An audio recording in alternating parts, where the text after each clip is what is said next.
सारे accident prone areas बनते हैं और दिल्ली में AQI लेवल भी बहुत ज़्यादा बढ़ जाता है। तो सर हमारे पास दो ऑप्शन है, या तो हम जो पोल्यूशन है उसे कम करने की कोशिश करें, या फिर हम जो पोल्यूशन है अगर हम उसे कर ही रहे हैं, पोल्यूशन क्रिएट कर रहे हैं, तो फिर हम उसे किसी अच्छे काम के लिए यूज़ करें, उससे कुछ नया बनाएं। तो सर अगर हम उसे कम करने की बात करें तो हम उसे बायोलॉजिकली डिकम्पोज कर सकते हैं। जैसे हम देख सकते हैं यहाँ पे खाद बना सकते हैं हम, क्योंकि पराली एक ऑर्गेनिक कंपाउंड है, तो फिर उसमें हम उसे अगर खाद में इंक्लूड करेंगे तो फिर और ज़्यादा उसमें न्यूट्रिएंट्स इंक्लूड हो जाएंगे, और जब वो खाद यूज़ की जाएगी तो फिर जो हमारी क्रॉप्स होगी उसमें बेटर यील्ड होगी।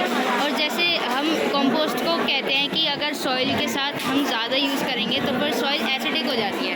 तो सर हम अगर कम यूज़ करेंगे तो उसे न्यूट्रिएंट नहीं मिलते हैं इतने, लेकिन अगर हम स्टबल के साथ मिलाएंगे खाद को तो फिर उसमें हमें ज़्यादा यूज़ करने की ज़रूरत नहीं पड़ेगी। सर ऐसे ही हम मशरूम्स उगा सकते हैं स्टबल पे।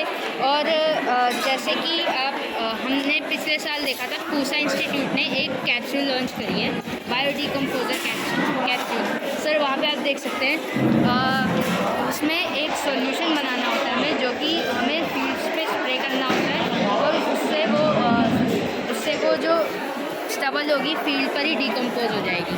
सर तो ये सॉल्यूशन ऐसे बनता है कि हम 4 पिल्स लेते हैं, वो 4 कैप्सूल्स लेते हैं, हम उसे 25 लीटर्स वाटर में मिक्स करते हैं, और उसमें जैगरी या फिर चिक्की फ्लोर यानी कि गुड़ या फिर बेसन का आटा हम उसमें मिक्स करते हैं, और वो 1 एकड़ लैंड के लिए सूटेबल वो बन जाता है, सॉल्यूशन बन जाता है।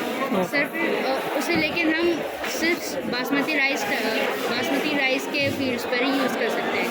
वो पिछले साल एक सर्वे कंडक्ट किया गया था, वो बाकी हरियाणा के कुछ विलेजेस में किया गया था, तो जहाँ पे rice fields basmati rice fields थी, सिर्फ उसी में ये इफेक्टिवली वर्क किया था, बाकी फील्ड्स में इतना अच्छे से वर्क नहीं कर पाया।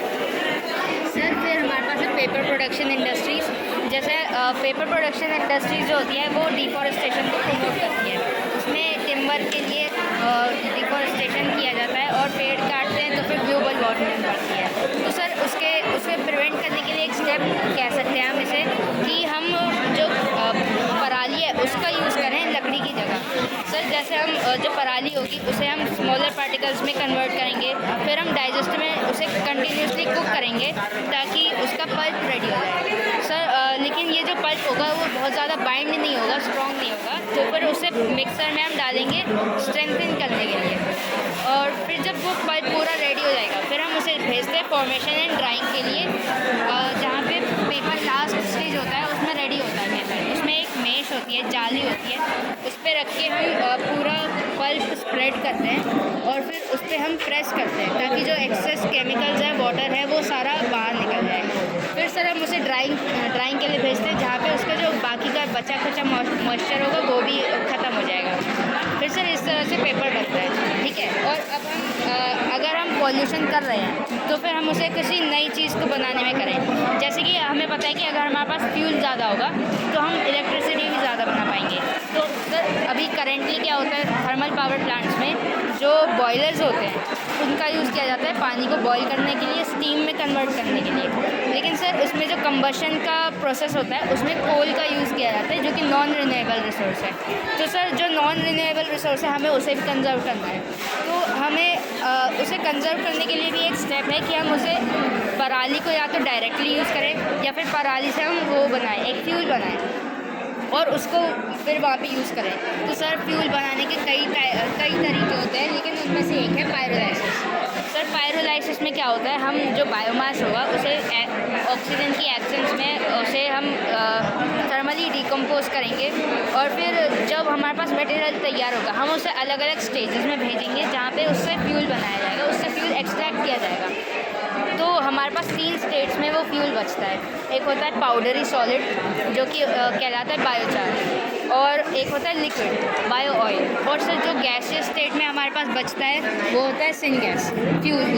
ये तीनों फ्यूल हैं, इन सब को यूज़ किया जा सकता है एज अ फ्यूल। जैसे हम केरोसिन को यूज़ करते हैं, पेट्रोल को यूज़ करते हैं, वैसे इन्हें यूज़ किया जा सकता है। सर सबसे पहले जो हम थर्मली डिकम्पोज करते हैं बिना ऑक्सीजन के इसे जलाते हैं, और फिर जो हमारे पास मटेरियल होता है हम उसे भेजते हैं साइक्लोन में। वहाँ पे एक मिल होती है, वो कंटिन्यूसली स्पिन करती है, जिसमें बायोचार जो होगा वो नीचे सेटल हो जाएगा। और सर जो हमारे पास गैस होगी वो सिंक गैस, जो गैस होगी हमारे पास वो 2 टाइप्स की होगी, कंडेंसेबल और नॉन कंडेंसेबल गैसेस। फिर जब हम उसे नेक्स्ट चेम्बर में भेजेंगे तो वो गैसेस को कूल किया जाएगा, तो फिर जो कंडेंसेबल गैसेस होंगी वो ठंडी होकर मतलब लिक्विड फॉर्म में आ जाएंगी, इसलिए बायो ऑयल बन जाएगा। और सर जो नॉन कंडेंसेबल गैसेस होगी उसे हम कहते हैं सिन गैस, ठीक है। फिर जो सिन गैस, अगर हम इस पूरे प्रोसेस में थोड़ी और एडवांसमेंट करते हैं तो हमारे पास आता है hydro treatment. Sir hydro treatment में क्या होता है, जो हमारे पास नॉन कंडेंसेबल गैसेस थी हम उसे हाइड्रोजन के साथ मिक्स करते हैं और अच्छे से कूल करते हैं और टेक्नोलॉजी के साथ उसे ट्रीट करते हैं, तो उसमें भी हमारे पास 2 टाइप्स के ऑयल तैयार होते हैं। एक होता है लाइट ऑयल और एक होता है हैवी ऑयल। सर उसमें क्या होता है कि जो हमारे पास ऑयल बचता है ये हम उसे पेट्रोल की या फिर डीजल की जगह पे यूज़ कर सकते हैं या फिर उसके साथ यूज़ कर सकते हैं। तो ये जितने भी हमारे पास इससे प्रोडक्ट्स निकले वो सारे हम एज अ फ्यूल यूज़ कर सकते हैं। तो सर इसी तरह से हम यहाँ पे भी यूज़ कर सकते हैं। बॉयलर में हम उससे पानी बॉयल करेंगे, स्टीम को प्रेशराइज किया जाएगा, टरबाइन की तरफ उसे मूव कराएंगे और फिर सर इलेक्ट्रिसिटी जनरेट होगी। फिर वो हम उसे ट्रांसफार्मर की हेल्प से और सबस्टेशन की हेल्प से हम उसे वापस ये जो बिजली होगी कभी भी वेस्ट नहीं जाएगी, तो हम इसे वापस विलेजेस में यूज़ कर सकते हैं, यूटिलाइज़ कर सकते हैं। और सर हाउसेस में भी, क्योंकि हम जानते हैं कि विलेजेस में पावर कट ऑफ का जो बहुत ज़्यादा प्रॉब्लम होती है वहाँ पे।